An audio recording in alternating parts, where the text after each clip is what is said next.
Loan sanction అయిందిరా. రేయ్ ఎక్కడీడు? ఏమండి ఇక్కడ పాపికాడేది మా వాడు ఒకడు ఉండాలి, మీరేమైనా చూసారా? Wow, it's me. ఓర్ని నువ్వా? ఆ కళ చూడేంటిరా, ఏ గుడ్డోడి దగ్గర దొప్పుకొచ్చావా? Excuse me. Respect respect. నువ్వు ఇప్పుడు మాట్లాడేది పూర్ ఇండియన్ పాపికెట్తో కదరా, the great Dubai sheikh top తో, పెట్రోల్ బావి ఓనర్ తో. పెట్రోల్ బాబు అంటే బిస్లరీ బాటిల్ అంత ఉంటుందా బాబు? కొట్టేనటేనా? ఇక్కడ మంచినీళ్ళకి గతి లేదు కానీ పెట్రోల్ బాబు ఓనర్ అంట. రే నీకు పాస్పోర్ట్ కావాలంటే మనం ఇవ్వాలి క్యాష్. అది ఫ్లాష్ బ్యాక్ లావా, ఇది ఫ్లాష్ న్యూస్. అక్కడ మన కోసం పాస్పోర్ట్ విత్ వీసా రెడీ అయిపోతుంది. ఇంకో 2 రోజుల్లో మన ఫ్లైట్ ఎక్కేస్తున్నాం. చా అవునరా, అంతా కల్లా జరిగిపోయింది.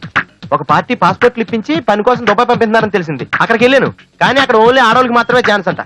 ఎన్న నాకు ఐడియా వచ్చింది, మన దెయ్యాన్ని వదిలించుకున్నట్టు ఉంటది, దానికి పని దొరికినట్టు ఉంటది అనిపించి నేను దాన్ని వాళ్ళకి అప్పగించాను. అంతే, ఎన్నే వాళ్ళకి పాస్పోర్ట్ వీసా ఫ్రీగా ఇచ్చేస్తాను. అవును, ఆ అమ్మాయిని ఎక్కడ చెప్పావు? పాత బస్తీ బడేకాన్పేట గలీలో. ఎంత పని చేసావురా? వాళ్ళ అమ్మాయిని దుబాయ్ పంపించేది పని పిచ్చడానికి కాదు, వ్యభిచారం చేయించడానికి.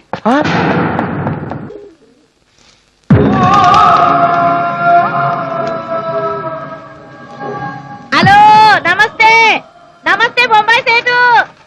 నేను నైజా లక్ష్మీబాయిని మాట్లాడుతున్నా. అవును సేటు, పోయిన ఆరోని కొన్ని పీసులు పంపినా, ఆడి పైసలు అయితే నాకు ముట్టాయి. ఇప్పుడు కొన్ని పీసులు పంపుతున్నా. అవుగని సేటు, ఓ కొత్త పీస్ వచ్చింది. అరే ఏం జబర్దస్త్ ఉన్నది అనుకుంటున్నావు? నువ్వు గిట్లా దాన్ని చూసినావు అనుకో, నీ తల్లి నువ్వు దాన్ని దుబాయ్ దాకా పంపావు, బొంబాయిలోనే ఉంచుకుంటావు. అవు ఇక మళ్ళా రేటు పోయమ్మనే పాత రేటు కనబడదు సేటు, నీకు దండం పెడతా. కొత్త రేటు అరే ఎంతైంది? ఓ 25,000. ఇప్పుడు ఎక్కిస్తా ఫ్లైట్, నువ్వు చూడు చెర్రసేపటి నీ ముంగట ఉంటది.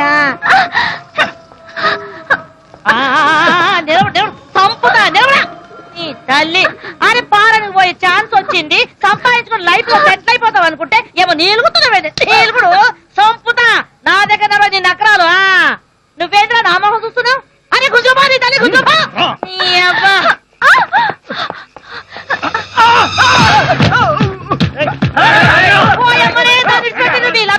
చెప్పు